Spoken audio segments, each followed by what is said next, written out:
scoundrels, what is going on? Ring check, patch check, shirt check. That's all I got. I don't have all my coin on me today.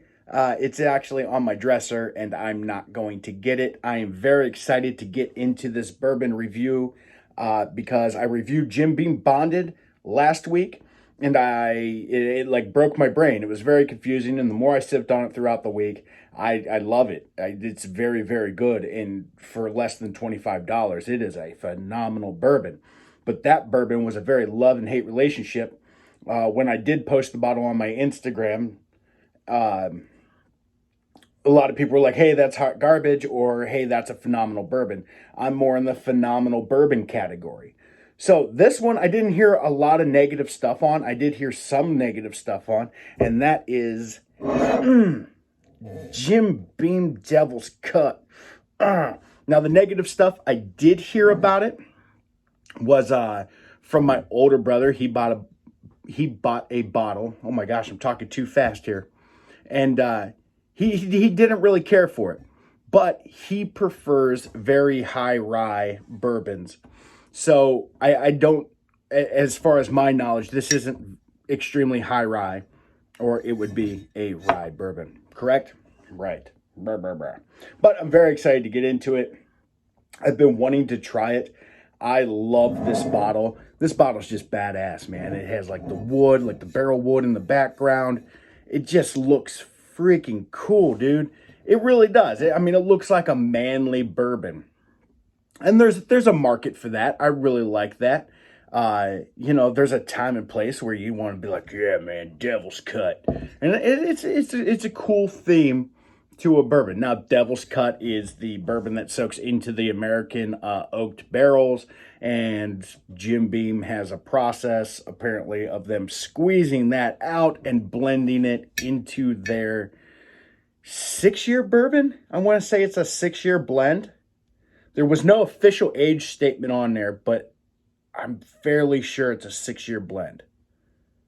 Don't quote me on that, and don't beat me up on it too much. I'm going off memory, and my memory is not very good. So, the bottle is sweet. It says, "The legacy. While bourbon ages and the angel share evaporates, some also remains trapped inside the barrel. This is the Devil's Cut. We extract this dark and intense liquid from our charred white oak." See that? Big letters. That's why I said it that way. "From our white oak barrel walls and blend it with extra aged bourbon." So it is their extra aged bourbon, which is, I'm guessing 6 years. That's their extra age. It was 8. They knocked it down to 6. And I think anything past their standard 4. So this is extra aged. So I'm going to say it's a 6-year blend. I was right. Jim Beam Devil's Cut is distinctly bold bourbon, full of rich, intense flavors. It says right down here, boy, they do not skimp out. Made with bourbon extracted from the barrel walls. Yeah, I don't know how much bourbon they can extract from the barrel walls. And they want you to know it's extracted from the barrel walls again up top. On the other side, it just says quality, genuine Beam bourbon, extra aged in the heart of Kentucky. Jim Beam Devil's Cut, Kentucky straight bourbon whiskey is made for those who take their whiskey seriously. Hey, kudos on not telling me to blend your whiskey on this one, Jim Beam.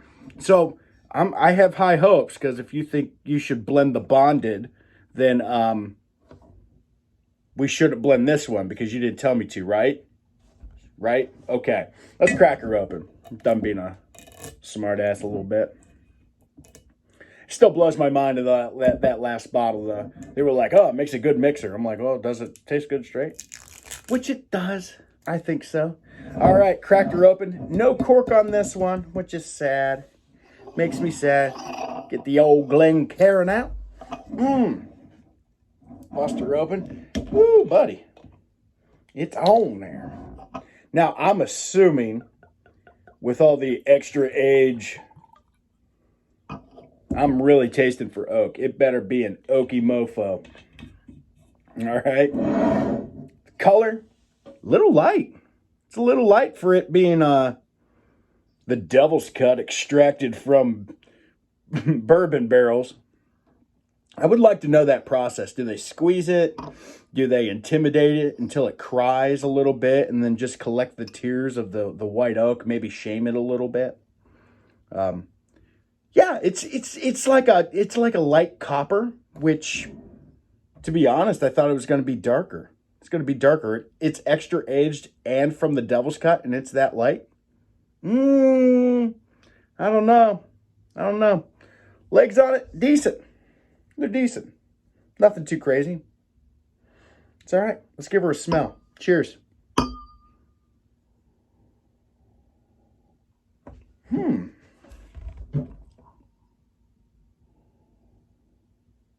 It is very oaky. The nose has a great fresh oakness to it. It's fresh oak. It's not like an aged oak though.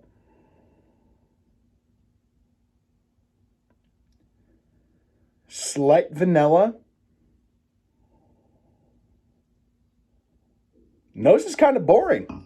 There's nothing very complex about this nose at all. There's a tad bit of spice. Basically, all I'm getting is like fresh oak, vanilla, and the ever so light spice when you breathe it out of your mouth. Boy, you'd really have to work for something else.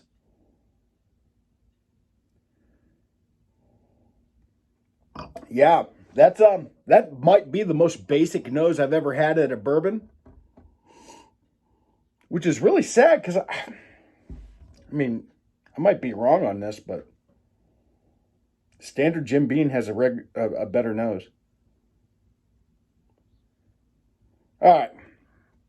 Yeah, it's standard. It's a flat nose. I don't get much out of it. There might be a tiny, tiny hint of corn sweetness, but that also might be sweetness from the vanilla. Hard to pinpoint. I'll throw corn in there. That might be stretching it though. Fresh oak, vanilla. That's all you get. Just not off to a great start. So let's try her. Tink.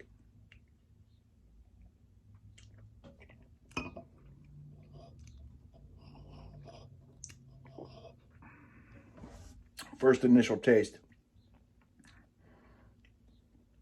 Redeeming yourself a little bit. It's the first thing you get hit with. It is oaky, but it's not aged oak. It doesn't taste like aged oak. It's fresh oak. I just split a very live oak tree. I'm smelling my hands.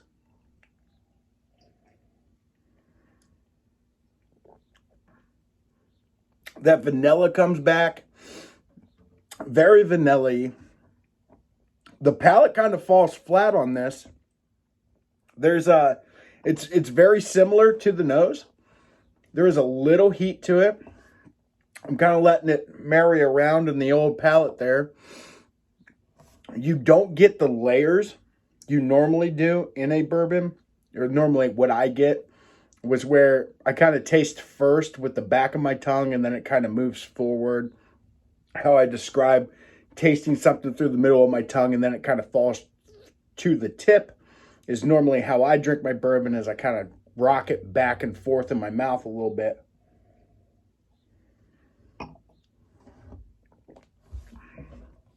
Oak. Fresh oak. Not in a bad way. I mean, the fresh oak, there's a market for that. It's very good. That vanilla, everything seems so incredibly light for something that's devil's aged in extra bourbon, extra aged bourbon and devil's cut, and the palate is short to medium. There's not much to say about this, man. It is flat. There's not much flavor to this. I think the best part about this bourbon uh, is the marketing. The marketing's sweet. It makes you feel like badass when you buy something that's called Devil's Cut.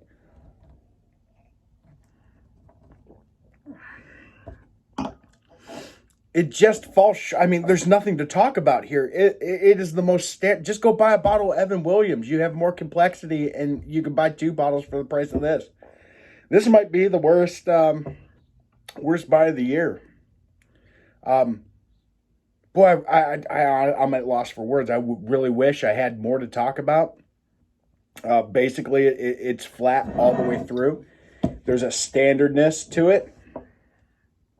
Um, this would be a great starter bourbon for somebody who doesn't like flavor or rejects, like doesn't really care for much flavor in their bourbon. You could consider it a summer bourbon. It's light enough to drink on a hot day. I will say it's very smooth. It has a decent mouthfeel. Um, Boy, I'd really like to say something more positive about it. It's almost like it's watery. It's watered down. That's what it tastes like. This is an absolute disappointment. It is smooth, but it's smooth because it's so light. There's no, there's nothing. It's just I'm not playing that. Usually I have something positive to say about any bourbon I buy. Usually I try to keep it what to look for. These are the flavor profiles I would look for in this bourbon if I were to try it, to describe it to you, and then you make that determination if you would like to buy it or not. To be honest, I wouldn't recommend anybody buying this. This is absolute garbage. It's $23 of sweet marketing, and the most disappointing Jim Beam product I have ever had in my life, which is very sad. Go buy standard Jim Beam. I find it very hard to believe that this is made from their extra age. I find it hard to believe that this was extracted from the Devil's Cut. I would like to see that process to believe it. I mean, there's 2 standard flavors to this. You can't even work something out to be like, oh, this is what I taste. There's no dark fruit aged. Something that's extra aged, something that's aged over 4 years should have some complexity to it. There's complexity to Evan Williams Black Label, and that's standard $13 a bottle budget bourbon. I'm not talking bad about Evan Williams because I love Evan Williams. But this, man, it's sad. It's sad. I mean, this is a mixer to me. I'm going to mix this. I probably won't drink it straight very often. This will probably go in a Coca-Cola or into a mediocre old-fashioned at best. There's just nothing to pick up. I'm literally trying to talk myself like into going, I can taste this a little bit. You got oak and vanilla. You don't have aged oak. It tastes like fresh oak. And it tastes like vanilla. There's a tad of corn sweetness to it. But even that falls short. It is smooth. You can drink it all day. There's no burn to it. This is sad. This is disappointing. Hands down, the most disappointing bourbon I think I've ever had. If I buy a bottle of 10 High, to say, and it's $8 a bottle, I'm expecting an $8 bottle of whiskey. If I'm buying something that's $23 a bottle, I'm expecting something a little more. And it's not there. It tastes very benchmarky, if you will. And to be honest, I'd give more credit to Benchmark. It's spicier. It's like $8. This is $23. You're paying for the name here. Jim Beam. Man, I like you guys. And a lot of people talk a lot of smack about Jim Beam. And if this is what they're basing their opinion off of, I could see why.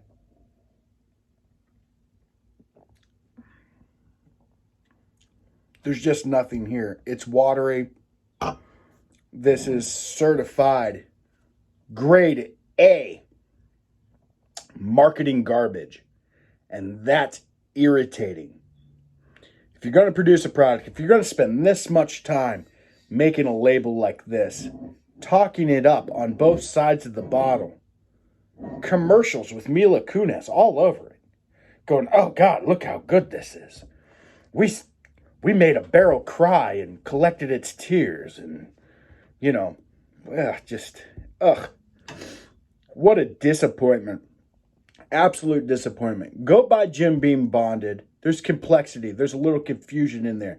If you want to explore a bourbon, if you really want to get into it and be like, wow, there's something in there I can't describe, go buy Jim Beam Bonded. Stay the hell away from this. I don't think this is going to be widely produced for a very long time. It's been out for a few years. But I can't see any bourbon enthusiast like really getting into this. I just can't. This is I honestly I want to roast it, man. Like I want to talk so much shit about it. It'd be good for cooking. Make bourbon chicken with it. That's about all this is good for, and even that might even fall flat on the bourbon notes. I wouldn't make bourbon balls with this. There's not a bourbon taste. It doesn't taste like bourbon at all. It's light. It's hardly a bourbon. It's really garbage. It's a disappointment. I regret buying it. I'm probably gonna mix the rest of it with Coca-Cola just to kind of knock the bottle down a little bit. But to be honest, it's sad. This is a sad representation of what Jim Beam can do. I would recommend not basing your opinion of Jim Beam off this bottle. Go buy the Bonded. Go buy the Double Oak. That's where you're going to be. Hell, go buy standard Jim Beam. Standard Jim Beam's 10 times better than this. The more I talk about it, the more I hate it. And that's my review. It's probably the most disappointing review I've ever had and might ever will have. I'm very, very sad and slightly angry that the distillers at Jim Beam would even think this is a passable product for such a legacy of a distiller. That's all I got. I'm not even going to, drink something good tonight. Don't drink this. I'm not going to cheers you. I'm not going to finish this. It's just kind of bad all the way around. And I've reviewed some budget cheap bourbons. This one takes the cake. This one really does take the cake. All right, guys. So, if anything I said would make you want to go buy this, go slam your hand in a car door because you're delusional. Don't buy this product. It's not good. It's marketing. It's certified grade A crap. I would never buy this again. I'm never going to buy this again. The marketing's cool. And that's what they have. They have a cool-ass label. So if you like to spend $23 to $25 on a cool-ass label to say you bought something that says Devil's Cut on it, go knock yourself out. Go waste your money. Or go buy Evan Williams products. Go buy another Jim Beam product. Go buy their Double Oaked and the blue label. Go buy their Bonded, which is very good. Even buy their Standard, which is like $14. And it's 10 times the bourbon this was. I don't know what they're doing with this, but it's awful. All right, guys. Take care. You can't win them all. Certified crap. Later.